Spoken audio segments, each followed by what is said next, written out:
This doesn't usually go longer than about 25, 30 minutes, so I promise not to keep you too long. But this is, I've got a lot of questions from people. We are required to have this every year. It is a mandatory session. You participate in hearing about the rules to College Credit Plus. Every year your student takes College Credit Plus. When you sign their paper, you're signing off that you participated and you are aware of the rules. And so I did get word that Mr. Morris is going to be able to report tonight, which is great. So I will be posting that too. Just it's helpful if you have any questions afterwards and you're thinking, what did she say on that? Or, you know, but you can also always email me or give me a call if you have a question. Okay? So if you noticed tonight, we gave you a QR code. If you want to pull up the presentation directly on your phone, you can. Or if you want to follow along, you want to pull it up at home later. But I also have the QR code up here. And it is all of this information, both the intent form, the slides, it's all on my school counselor website. So if you go to the high school webpage and you click on school counselor and then CCP, you're going to see all of the information that you need. Okay? Any questions?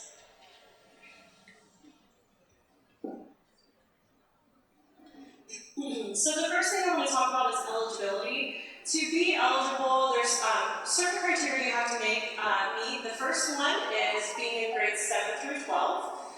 So that would mean the coming year, right? So 6th graders going into 7th grade and 11th grade going into 12th. Next, you have to be deemed college ready. You have to meet all of these criteria.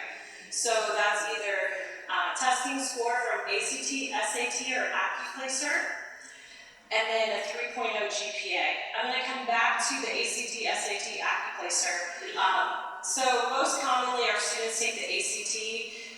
In order to qualify for CCP for that, you have to have an 18 on the English portion, and then on the reading and math, 22. On the AccuPlacer, it's a 250 on the reading portion of that. That test can be taken, the students that are taking our Finley University classes, Rebecca Hillman comes here and gives that test to our students because we have a lot of students who use that as an option that don't have a year-long 3.0 GPA. So if we have freshmen, which I know we have in the room right now, when they go to apply for CCP, they will need a test score, or they will have to wait until they have a whole high school year of a 3.0 grade point average. Okay? And then they need to turn in the CCP application intent to enroll form. So the second paper you got tonight that has all those lines on it and places for signatures, I'm probably going to mention that a few times because that is a very, very, very important paper. So those of you that your son or daughter has taken CCP already, you turned one in last year. Every year you have to turn one in by April 1st. So we're going to make it really easy. We've got pens, you've got the paper, you can turn it in tonight, and then that way you don't forget. All right?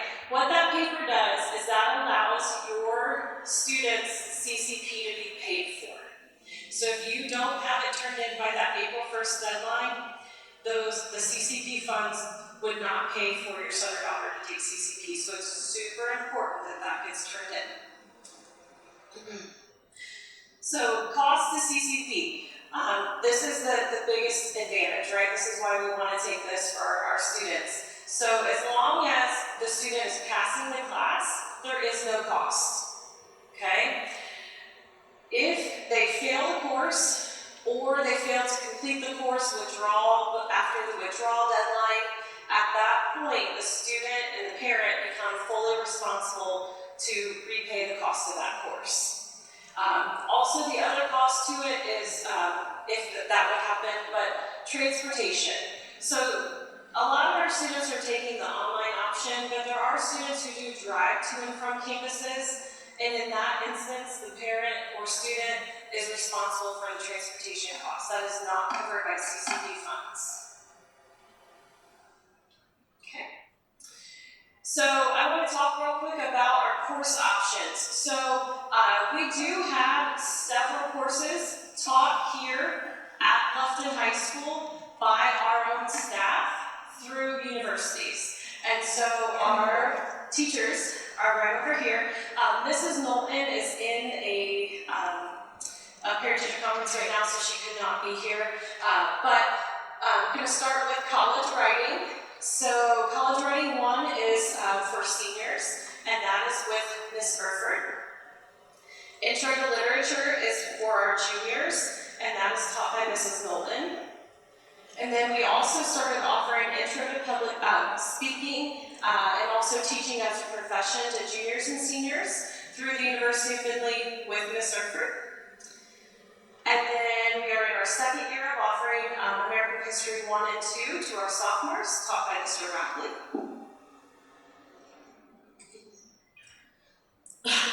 Sorry. Then we're going to get to, I knew this would happen, it's a lot of talking. So, Calculus 1 and also Trigonometry and College Algebra, taught by Mrs. Skiller.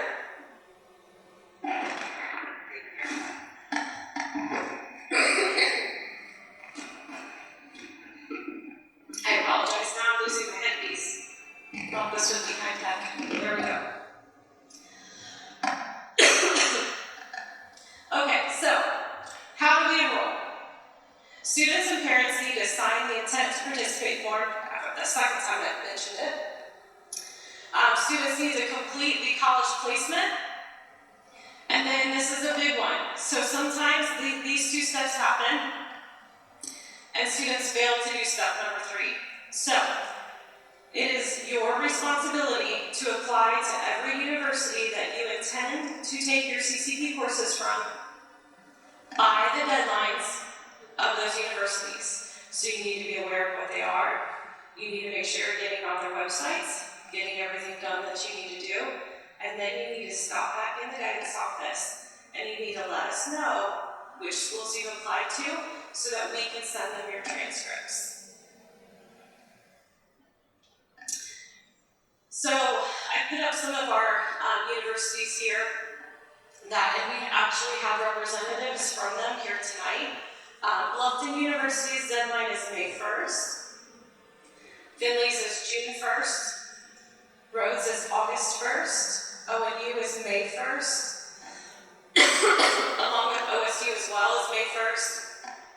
And BGSU is May 15th. Okay, so one of the things we need to talk about is making sure that students are meeting graduation requirements. When they start taking CCP classes, sometimes you want to replace high school classes with your college classes. You need to make sure that if that's something you're trying to do, you're having a conversation with me because we do have a graduation crosswalk that we have to use and not everything substitutes. So that is very, very important. That is not as big of a concern if you're taking something that isn't on this list right here. So if your student wants to go and take psychology, not an issue, right? But we need to make sure that it aligns with the curriculum that we have to have for the state of Ohio. The other thing is, we do require our students to have 6 classes at all times. So if a student wants to take 2 college classes, then that means they would have to have 4 high school classes back here. And so that's going to bring me to the next calculation that we have here after we talk about the conversion chart. So something to keep in mind too is, let's say that you're looking at taking an American politics course somewhere, and that we want it to count as our high school government class, okay? Well, that high school government is 1 credit. So in order for it to not only make sure, we got to make sure all the curriculum in there meets the requirement, we also need to make sure that it's a college class of either 3, 4, or 5 credits in order to come in as 1 full high school credit. And then anything that is 2 credits at the college is 0.667, and anything that is 1 credit at the college comes in as 0.33. A rule they put in probably 4 or 5 years ago, I feel like, I don't know, they all kind of blur words together after a while, but the state of Ohio said too that students have to take 15 hours of level 1 coursework from the universities before they're permitted to take upper level classes, which they call level 2 courses. All of our universities have to submit their courses to higher ed for approvals. They know which ones are their level 1, level 2, and they will not let them schedule classes above what they are able to take. After they complete that, then they can do any of the level 2 coursework. So that brings me to the next thing, the 30-hour rule. So with college credits, they only allow a max of 30 hours every year. So where people get confused is that I just get done telling you anything 3, 4, or 5 hours at the college converts to 1 high school credit, and everyone just starts adding that up. However, when you're doing a calculation for the 30-hour rule, you have to have like terms. I kind of tell my students, it's like, yeah, our math teacher back there is getting super excited. It's like trying to add and subtract with fractions, okay? So the high school hours and college hours, they don't like each other. So we have to take everything they're taking at the high school, multiply it by 3, subtract it from 30, and then that tells me what your student has available to take for the whole year at the college, okay? So when I sit down every May and every October, it takes me upwards of 2+ weeks to have individual meetings with every student that we have take CCP. And so the reason I do that is because I have to, 1, make sure the class is going to count for them if they're trying to substitute, but also to make sure that they're staying within their 30 hours. If they go outside of their 30 hours, then you have to pay for those courses. And let's say they're just at 31 hours, you don't get to pay for just that 1 hour. You have to pay for the whole course that puts them over, okay? So that's why I do that, is to try and make sure that we're all helping each other to make sure you get the biggest benefit from CCP and that we don't have any surprises down the road.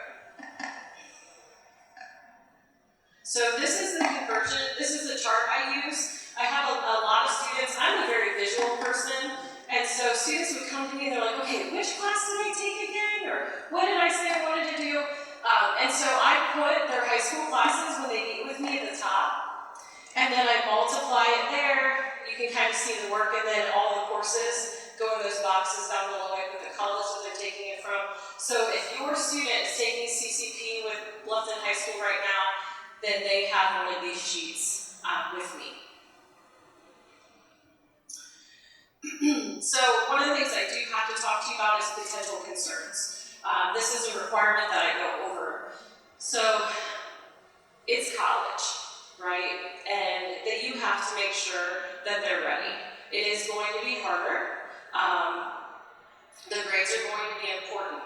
So high school and college transcripts, they do, I mean, if you don't do well on a course, the college is still going to see it even if you choose not to send it, because it's going to be from the college, because it's going to be on your high school transcript, okay? Your GPA is important when it comes time for scholarships, when it comes time for college admission. So you have to make sure that your student is fully prepared for the courses they're going to take, because getting that B and saving $1,500 might cost you more than that down the road. So it's just something to think about. So failed courses, obviously, if you're substituting it for graduation, that could be an issue, and then obviously the cost of the course as well. Scheduling, if they're online courses, it's easier to schedule, obviously, because we can fit those in during their study halls. But if they are going to a college, we really have to be working together and talking and communicating, because I can't just move Calc 1, right? I offer it once in the whole schedule, and so if that conflicts with another college class you want to take, then you're going to have to make a choice, right? So this is why it's very, very important that your students are talking with me about what they want and scheduling, sitting down, meeting with me so we can try and make it work. Obviously, if we can move stuff around, we absolutely do. so that we can benefit your student. Social issues. They're going to be communicating either via a Canvas portal and posts that they have to make for their college classes, or sitting in a college class with adults, essentially. And so that is super important to understand the things that could be happening, whether they're able, mature enough to be in there amongst adults. And obviously being responsible. One of the big issues we had this year was students getting their books. They weren't reading their emails from the colleges, and the classes, they're coming in, they're panicked because their class started yesterday, and they just thought, okay, I might need a book for that. So they're college students. These classes for the fall term do start before our high school classes start, and that's their responsibility to be a part of that class. So again, making sure that you know your student, you know if they're responsible enough to manage all of these tasks. Weather.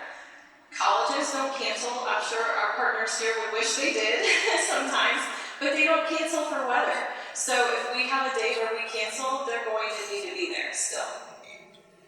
And then travel to and from, something to think about. So I've already mentioned the steps that I have. So the first thing I want to make sure I go over again. Please, if you can, if your student is here and you're here tonight, please turn in that intent form before you leave. In the back, Mrs. King and Mr. Lumley are going to be back there collecting pens if you borrowed a pen tonight, and the paper. After we get those intent forms in, that's when I put together a list of who needs an AccuPlacer if they don't have an ACT score or a 3.0 GPA from a whole year of classes. And so then I will sit down and I will let your students know, hey, we're going to be in this room testing on this day so that they can try to be eligible for CCP. Then, in May, I will have all the announcements. Any student wishing to take CCP classes next fall, please schedule a meeting with me, and they will pick a time slot during their study hall time. We'll sit down, we'll look at all the available courses at the universities they've applied to. So they're going to really need to be applied before we sit down before May 1st, okay? And so then we'll look at available courses, and then I'll put them together. I send those out to our partners so that they can get scheduled with them, okay? The next thing after that happens is they need to be paying attention to their email. Whatever email they apply to that university for, they need to make sure they're checking it so that they know, oh, hey, Gavin Schneider from Rhodes State, he needs to do a Zoom with me really quick before he can actually put me in my class, because it's summertime and that's how we need to schedule, okay? Or, oh, hey, Rebecca Hillman emailed me, my class that I wanted to get into is full, so now I need to talk to her about picking up another class. That is very, very important, okay? And then school will start in August. Make sure you're looking at the emails about how to get books. So most of the books are online. Some books are, you can pick up. The Rhodes bookstore still has some that they do have not embedded into their classroom.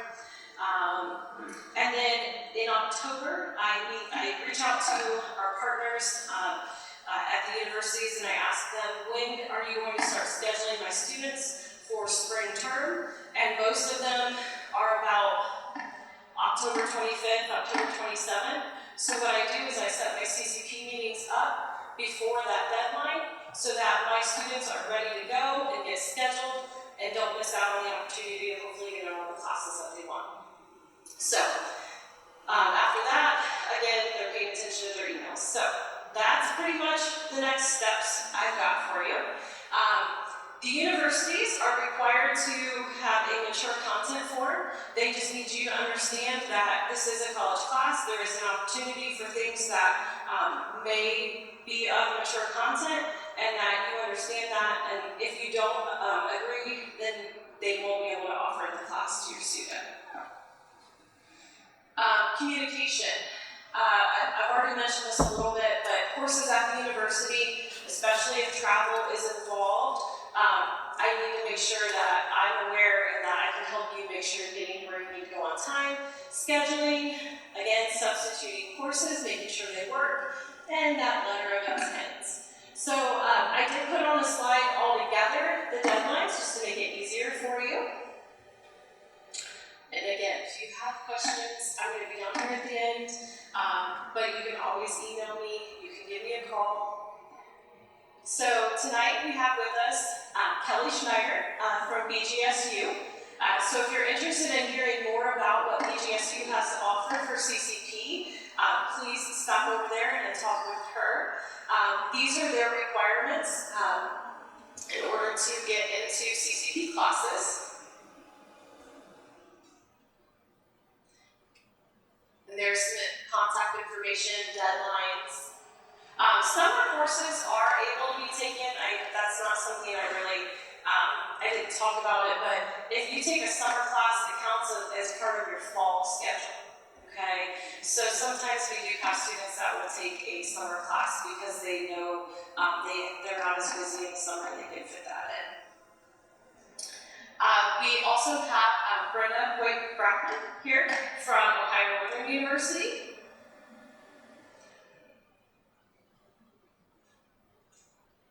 And then we have Gavin Schneider here from Rhodes State.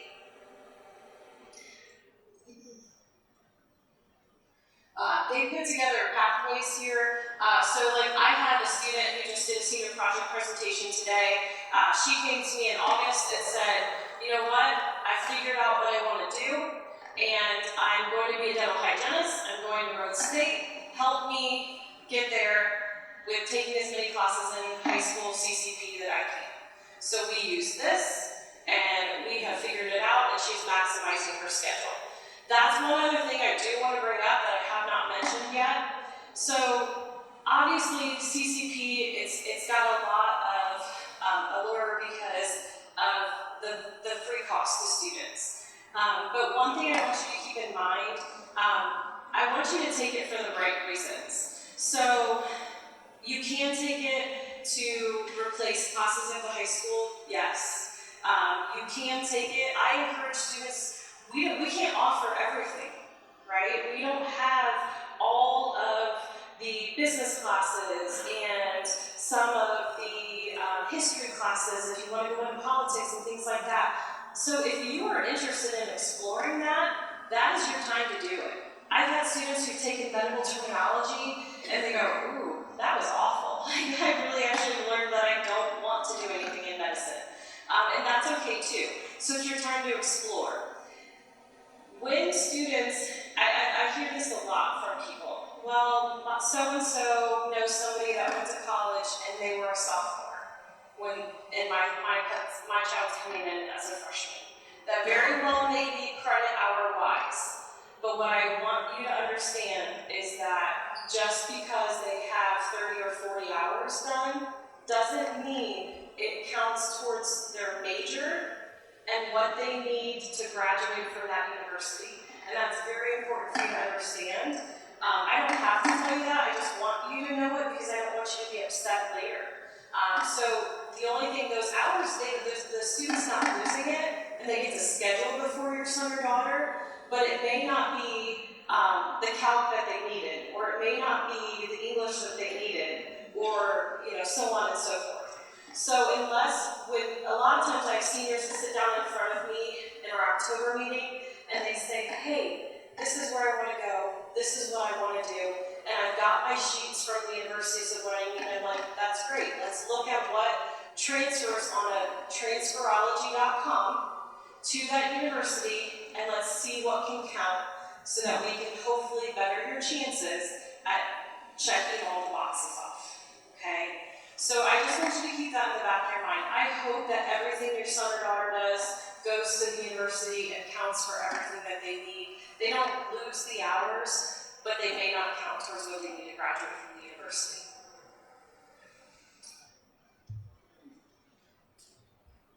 Okay, Emma Wurst is a representative from Ohio State University, and they call their CCP the Academy Program. And then we have tonight with us Brian Albright, who also works with Academy students at Ohio State University. And then we have Rebecca Coleman from University of Findlay. And Brianna Ferris over here from Bluffton University. Any questions, come see me. At this point, at the table where you're walking in, Mr. Lemley will be there and Mrs. King to collect the intent forms. I'll go ahead and turn off my mic if anyone has any questions for me. Please go talk